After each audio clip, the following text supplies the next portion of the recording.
जय हिंद साथियों, कैसे हैं आप सभी। मैं सम्राट सिंह स्वागत करता हूं आपका अपने चैनल पर।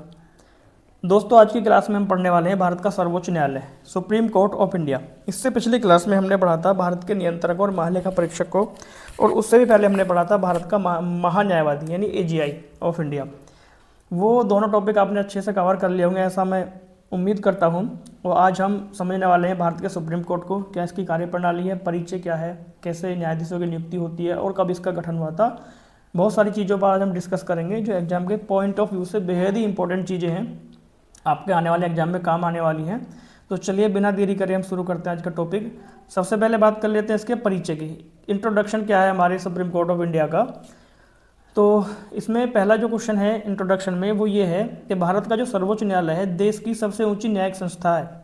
देश का सुप्रीम है, सबसे ऊंचा न्यायिक न्यायालय है। इससे ऊंचा देश में हमारे में कोई भी न्यायिक संस्था नहीं है।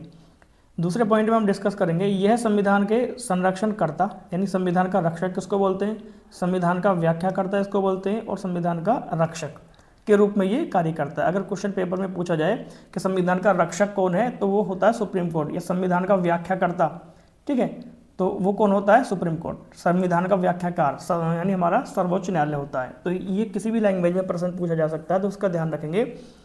आगे अगर मैं बात करता हूँ, इसकी स्थापना संविधान के भाग 5 और अध्याय 4 के तहत अनुच्छेद 124 से 147 के अंतर्गत की गई है। यानी जो सुप्रीम कोर्ट है हमारा, अनुच्छेद 124 से 147 के अंतर्गत इसको हम पढ़ेंगे। यानी आर्टिकल 124 से और 147 तक सुप्रीम कोर्ट से ही संबंधित है। आगे हम बात कर लेते हैं, पहले सर्वोच्च न्यायालय की स्थापना जो देश में सबसे शुरुआती सर्वोच्च न्यायालय स्थापित हुआ था, वो स्थापित हुआ था 1773 में। एक रेगुलेटिंग एक्ट आया था 1773 के रेगुलेटिंग एक्ट के तहत 1774 में कलकत्ता में इसकी स्थापना हुई थी। यानी पहले सर्वोच्च न्यायालय की स्थापना 1773 के रेगुलेटिंग एक्ट के तहत 1774 में कलकत्ता में हुई। ठीक है, तो पहला जो सुप्रीम कोर्ट स्थापित हुआ था वो 1774 में स्थापित हुआ था कलकत्ता में। तब इसमें न्यायाधीशों की संख्या 4 थी। तब इसमें न्यायाधीश कितने थे, 4 न्यायाधीश थे। तो यहाँ पे मैं इसको डिनोट कर देता हूँ।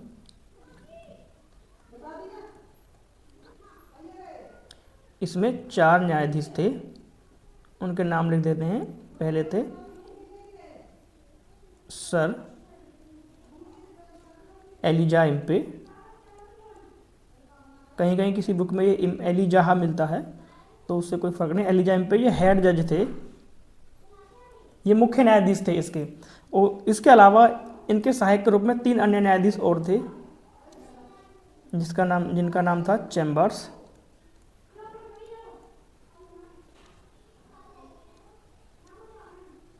लेमेस्टर,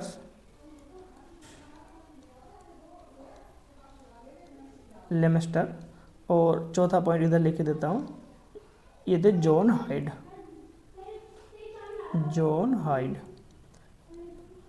तो पहले सुप्रीम कोर्ट में 4 न्यायाधीश थे, इनको ध्यान रखेंगे। और जो मुख्य न्यायाधीश थे वो सर एलिजा इम्पे मुख्य न्यायाधीश थे। तो एग्जाम में क्वेश्चन कई बार पूछा गया है। तो जो कलकत्ता में सुप्रीम कोर्ट था उसके न्यायाधीशों में निम्न में से कौन नहीं था, तो 4 ऑप्शन में 3 दे देगा, एक अलग दे देगा। तो ध्यान रखना कौन नहीं था या कौन था, ये क्वेश्चन किसी भी तरह से बन सकता है, इंपॉर्टेंट क्वेश्चन है।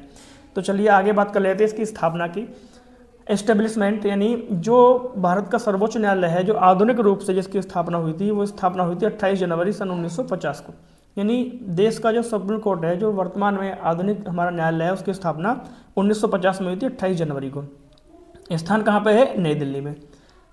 यह पहले फेडरल कोर्ट का उत्तराधिकारी है। यानी ये पहले एक फेडरल कोर्ट था जो जिसकी स्थापना 1937 में हुई थी, और 1935 के अधिनियम के तहत ये स्थापना इसकी हुई थी। ठीक है, 1935 के अधिनियम में सिफारिश आई थी, 1935 के एक्ट में सिफारिश आई थी। तो 1937 में दिल्ली में एक फेडरल कोर्ट यानी संघीय न्यायालय की स्थापना हुई थी, यानी संघों का न्यायालय।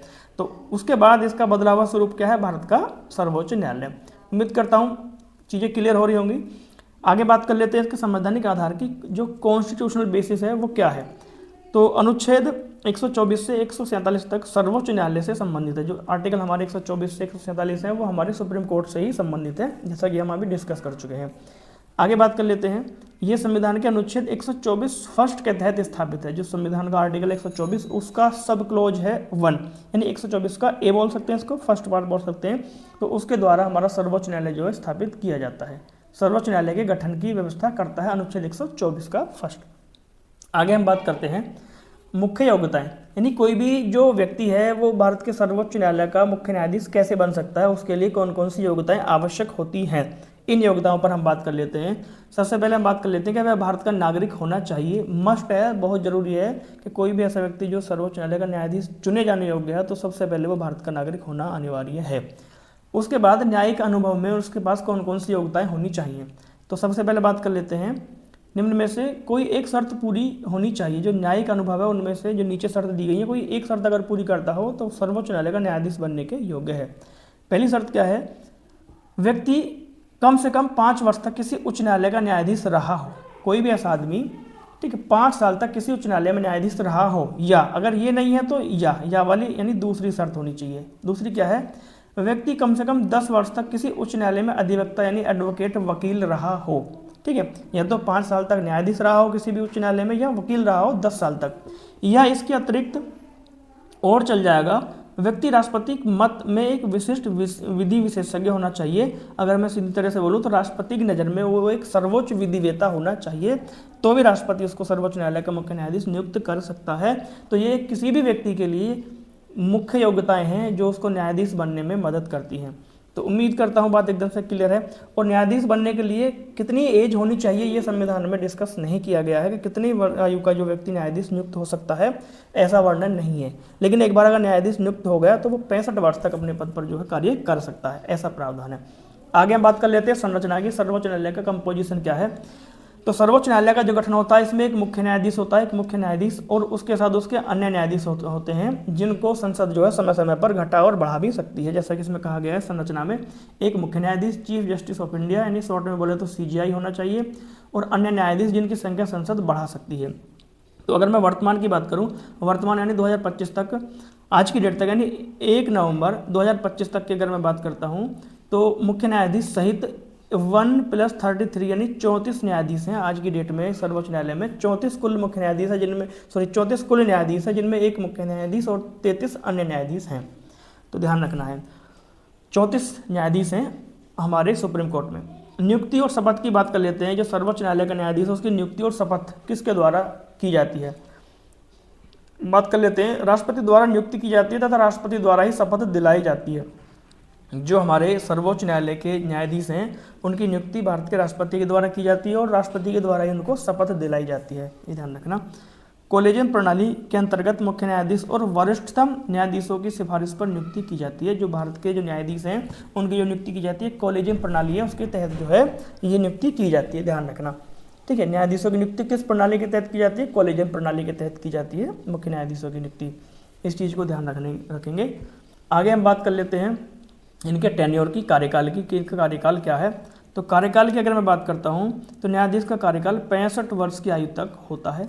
जब से भी कोई व्यक्ति न्यायाधीश नियुक्त हुआ है तो 65 वर्ष की आयु तक वो अपने पद पर रह सकता है, लेकिन इससे पहले भी वो अपना पद छोड़ सकता है। तो किन कारणों से पद छोड़ सकता है, यदि वो स्वेच्छा से इस्तीफा दे दे तो अपने पद को छोड़ सकता है, या राष्ट्रपति द्वारा हटा दिया जाए, ठीक है, महाभियोग प्रक्रिया के द्वारा। तो 2 कंडीशन में वो जो है अपना पद खाली कर सकता है, स्वेच्छा से इस्तीफा दे सकता है या राष्ट्रपति द्वारा हटा सकता है। राष्ट्रपति जो है उसको हटा सकते हैं, राष्ट्रपति द्वारा हटाया जा सकता है। ठीक है, इसको यहाँ लिख कर देंगे, हटाया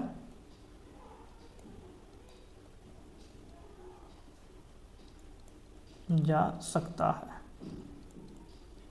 तो राष्ट्रपति जो है उनको हटा सकते हैं महाभियोग के द्वारा, इस चीज को ध्यान रखेंगे। ठीक है, उम्मीद करता हूं कि चीजें क्लियर हैं। महाभियोग प्रक्रिया क्या है, इम्पीचमेंट प्रोसेस क्या है, ये हमने पढ़ लिया है राष्ट्रपति वाले टॉपिक में। जो राष्ट्रपति के लिए इम्पीचमेंट प्रोसेस है वही यहाँ न्यायाधीशों के लिए भी है। तो ये न्यायाधीशों पर लगाया जाता है अनुच्छेद 124 के पार्ट 4 और 5 के अंतर्गत। तो हटाने की प्रक्रिया क्या है, सिद्ध दुर्व्यवहार, यदि वो दुर्व्यवहार करता है या अक्षमता, ठीक है, यानी असक्षम है अपने पद पर कार्य करने हेतु, यह सिद्ध कदाचार दुर्व्यवहार के आधार पर, संविधान का दुर्व्यवहार किया है तो उसके आधार पर उस पर महाभियोग लगाया जाएगा और वो पद से हटा दिया जाएगा।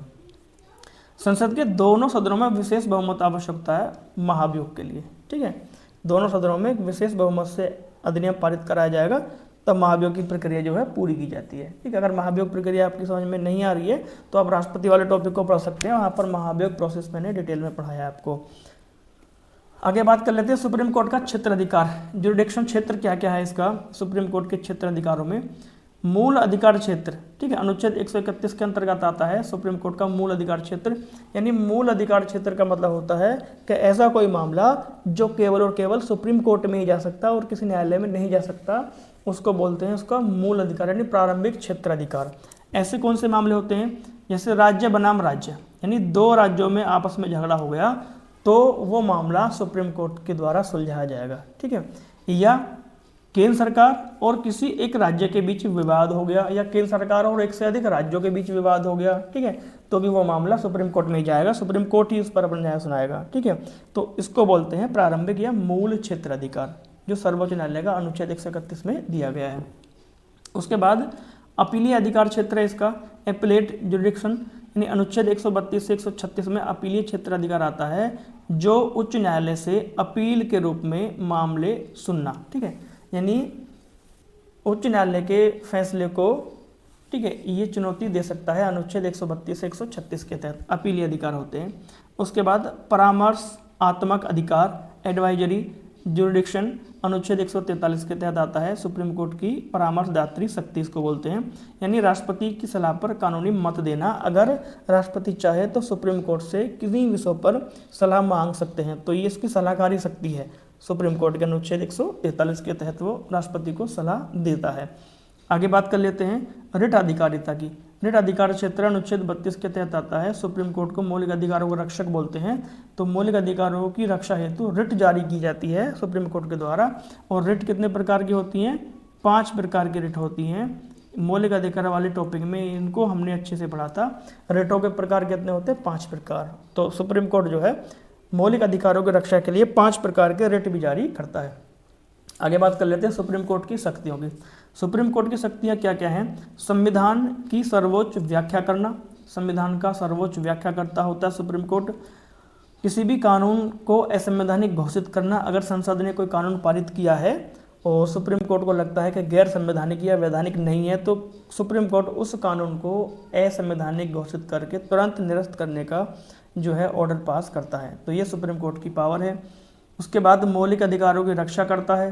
न्यायिक पुनरावलोकन, जुडिकल रिव्यू का अधिकार होता है। जुडिकल रिव्यू यानी वही है, अगर इसको ये देखना कि कोई जो कानून संसद ने बनाया है वो वैधानिक है या नहीं है, ठीक है। तो उस पर कार्य कौन करेगा? वो सुप्रीम कोर्ट करेगा। उसको बोलते हैं न्यायिक पुनरावलोकन की शक्ति, ठीक है। ये अमेरिका से ली गई है, जो भारत के सुप्रीम कोर्ट का एक पावर यानी एक अधिकार है। उसके बाद बात करते हैं समानता का सिद्धांत लागू करना, सभी को समान कानूनी जो है न्याय मिल सके, तो समानता का सिद्धांत लागू करने का काम किसका होता है? सुप्रीम कोर्ट का। और राष्ट्रपति को सलाह देना, ये भी हमने आर्टिकल में भी डिस्कस किया। अनुच्छेद 143 के तहत राष्ट्रपति को सलाह दे सकता है सुप्रीम कोर्ट। आगे बात कर लेते हैं सुप्रीम कोर्ट से संबंधित अनुच्छेदों की। इंपॉर्टेंट अनुच्छेद हैं जो पेपर में बार बार ये पूछे जाते हैं अनुच्छेद। तो सबसे पहले बात कर लेते हैं अनुच्छेद 124 की। इसमें कहा गया सुप्रीम कोर्ट की स्थापना, न्यायाधीशों की नियुक्ति और उनकी सेवा शर्तों से संबंधित प्रावधान इसमें दिए गए हैं। सुप्रीम कोर्ट की स्थापना, न्यायाधीशों की नियुक्ति और उनकी सेवा आदि से संबंधित प्रावधान अनुच्छेद 124 में है। उसके बाद बात करते हैं अनुच्छेद 125 की। अनुच्छेद 125 बात करता है न्यायाधीशों के वेतन, भत्ते और अन्य सुविधाओं के बारे में, ठीक है। राष्ट्रपति का वेतन किससे संबंधित है? अनुच्छेद 125 से। उसके बाद बात कर लेते हैं अनुच्छेद 126 की।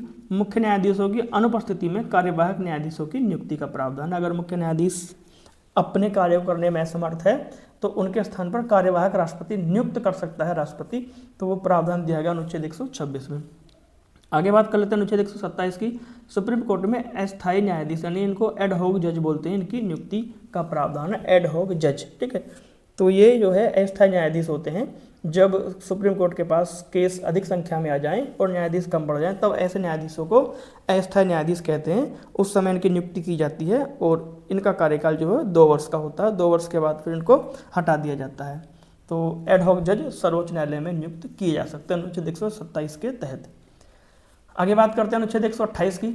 अनुच्छेद 128 में सेवानिवृत्त न्यायाधीशों का अस्थायी रूप से सुप्रीम कोर्ट में कार्य करने हेतु बुलाना। जो भी रिटायर्ड जज हैं, ठीक है, तो उनको दोबारा से कार्य के लिए बुलाना अनुच्छेद 128 के अंतर्गत आता है।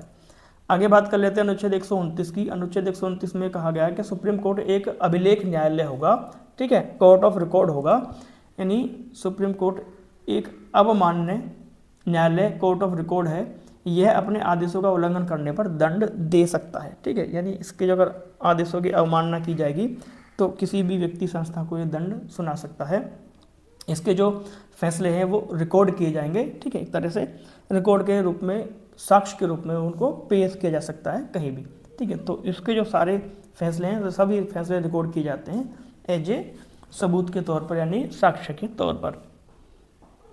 आगे बात कर लेते हैं हम अनुच्छेद 130 की। सुप्रीम कोर्ट का मुख्यालय कहाँ होगा, इसका निर्धारण राष्ट्रपति द्वारा किया जा सकता है। वर्तमान में नई दिल्ली में है। ठीक है, तो सुप्रीम कोर्ट का स्थान जो है अनुच्छेद 130 के तहत निर्धारित किया जाता है और वर्तमान में कहाँ पर है, नई दिल्ली में। आगे बात कर लेते हैं अनुच्छेद 131 की। अनुच्छेद 131 क्या था, सुप्रीम कोर्ट का मूल अधिकार क्षेत्र है ओरिजिन, यानी हमारा ओरिजिनल ज्यूरिडिक्शन, केंद्र और राज्यों या दो राज्यों के बीच विवादों में, ठीक है, विवादों, केंद्र और राज्यों या दो राज्यों के बीच विवादों में जो है विवादों का समाधान। ठीक है, विवादों का समाधान, विवादों का समाधान ये करता है। तो अभी हमने पीछे डिस्कस किया था, दो राज्यों के बीच झगड़ा या राज्य और केंद्र सरकार के बीच झगड़ा अगर होगा तो वो सुप्रीम कोर्ट उसको सुलझाएगा। आगे बात कर लेते हैं अनुच्छेद 132 की। इसमें कहा गया संवैधानिक विषयों पर उच्च न्यायालयों से सुप्रीम कोर्ट में अपील दायर की जा सकती है, यानी अपील ये अधिकार है, यानी संवैधानिक विषयों पर जो उच्च न्यायालय हैं वहां से सुप्रीम कोर्ट में अपील दायर कर सकते हैं। आगे बात कर लेते हैं अनुच्छेद 133 की। नागरिक मामलों में उच्च न्यायालय से अपील। ठीक है, जो भी सिविल केसेस होते हैं वहां पर उच्च न्यायालय से अपील करने का अधिकार है। आगे बात कर लेते हैं अनुच्छेद 134 की। जो फौजदारी मामले होते हैं, क्रिमिनल केसेस जो होते हैं, उनमें अपील का अधिकार है। ठीक है, उच्च न्यायालय के विरुद्ध अपील कर सकते हैं, ये अपनी सुनवाई कर सकता है उच्च न्यायालय के विरुद्ध। आगे बात करते हैं अनुच्छेद 134A की। इसमें कहा गया है अपील प्रमाण पत्र यानी जारी करने का प्रावधान। जो अपील प्रमाण पत्र है, सर्टिफिकेट ऑफ अपील है, वो जारी करने का अधिकार किसके पास है, सुप्रीम कोर्ट के पास। आगे बात करते हैं अनुच्छेद 135 की।